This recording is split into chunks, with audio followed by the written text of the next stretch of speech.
सोलापूर महानगरपालिकेत सोमवारी बजेट सभा पार पडली। यावेळी सभेदरम्यान वातावरण चांगलेच तापले।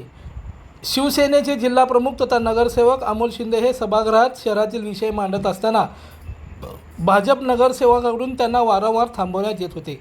त्यामुळे नगरसेवक अमोल शिंदे भाजप नगरसेवक प्रशांत पल्ली यांच्यावर चांगलेच वैतागले आणि हमरीतुमरीवर हे प्रकरण गेले।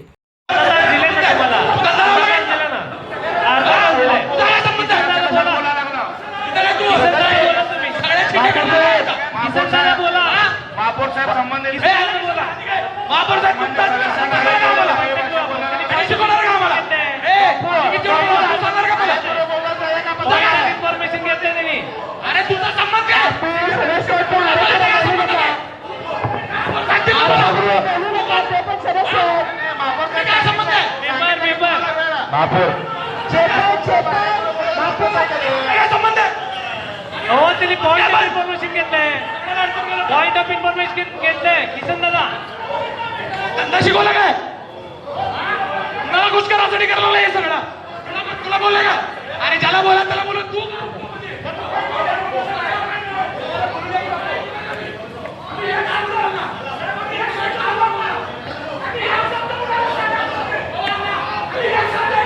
सेवकांनी मध्यस्थी करून वादावर पडदा टाकला आणि सभेला पुन्हा सुरुवात झाली। या वादामुळे सभागृहात तणावपूर्ण वातावरण निर्माण झाले होते। प्रशांत पल्ली हे नवीन नगरसेवक आहेत, त्यांना सभागृहामध्ये विषय मांडत असताना मध्ये बोलायचं हे साधं सभेचं सेन्स नाही का, असा सवाल सिनियर नगरसेवकाकडून व्यक्त होत आहे। लाईक करा, कमेंट करा आणि हो सबस्क्राइब करायला विसरू नका।